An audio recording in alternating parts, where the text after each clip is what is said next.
And cell structure and their function, यानी cell के structure के बारे में पढ़ेंगे और उसके फंक्शन के बारे में कि वो क्या काम करते हैं। इसमें हम इजी नोट्स में इजी तरीके से आपको बता रहे हैं कि सेल के अंदर जो जो प्रेजेंट होते हैं उनका काम क्या होता है और उनके डेफिनेशंस भी लिखी हुई हैं। सो फर्स्ट है हमारा cell. The cell is a structural and functional unit of life. Cell का जो स्ट्रक्चर होता है और जो उसके कार्य होते हैं, सेल में जो भी चीज़ें प्रेजेंट होती हैं ना, वो जिनके अंदर जान होती है, तो वो क्या काम करते हैं उसके बारे में होता है। The cell wall is discovered by Robert Hooke. जो सेल होता है उसकी खोज रॉबर्ट हुक ने की है। Cell is not visible by naked eye. Cell जो होता है हमारी बॉडी में वो बहुत ही छोटे छोटे सेल्स होते हैं, बहुत ही छोटे छोटे, जिन्हें हम अपनी नेकेड आई से नहीं देख सकते, यानी अपनी आंखों से नहीं देख सकते। उसको देखने के लिए हमें माइक्रोस्कोप की ज़रूरत होती है। The cell has a membrane made of phospholipid. Cell के अंदर एक मेम्ब्रेन होता है, इस पिक्चर में आपको दिख रही होगी, वो फॉस्फोलिपिड बनाती है। The membrane is semi permeable. ये सेमी परमिएबल होता है। It's provide structure to the cell.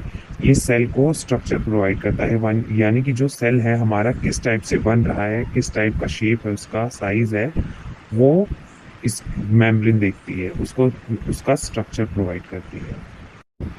Second है न्यूक्लियस। न्यूक्लियस क्या होता है? जैसे हमारी बॉडी में हमारी बॉडी को कंट्रोल करने के लिए ब्रेन है, उसी तरीके से सेल को कंट्रोल करने के लिए न्यूक्लियस होता है। ये जो पर्पल कलर का इस पिक्चर में दिख रहा है, that is called nucleus.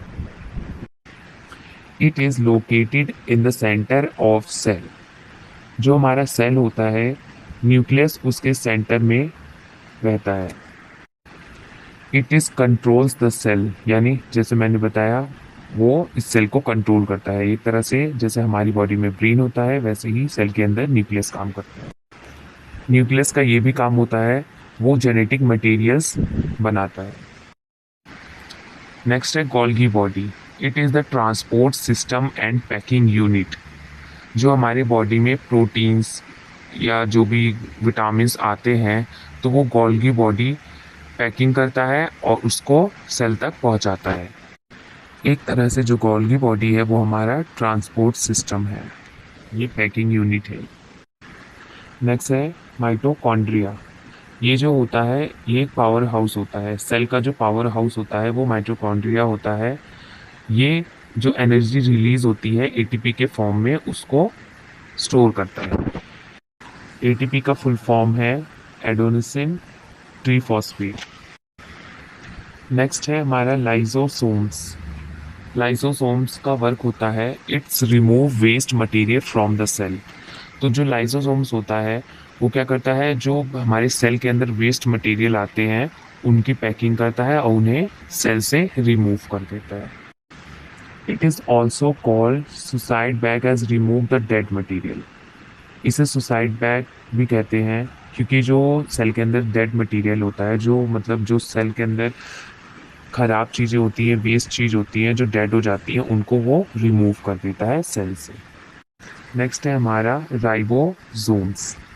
Ribosomes it's given the blueprint of RBC production. जो हमारी आरबीसी प्रोडक्शन होती है उसमें हेल्प करता है ब्लूप्रिंट्स के माध्यम से। The next is endoplasmic reticulum, इसे ईआर भी बोलते हैं। It is of two types. इसके टू टाइप्स होते हैं, रफ एंड स्मूथ। जो हमारा एंडोप्लाज्मिक रेटिकुलम होता है वो रफ भी होता है और स्मूथ भी होता है। And last is centriole.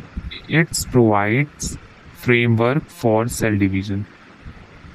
जो सेंट्रियोल होता है वो फ्रेमवर्क प्रोवाइड करता है सेल डिवीज़न करने के लिए। वीडियो अच्छी लगी हो तो चैनल को लाइक करें, सब्सक्राइब करें and press the bell icon to get notification.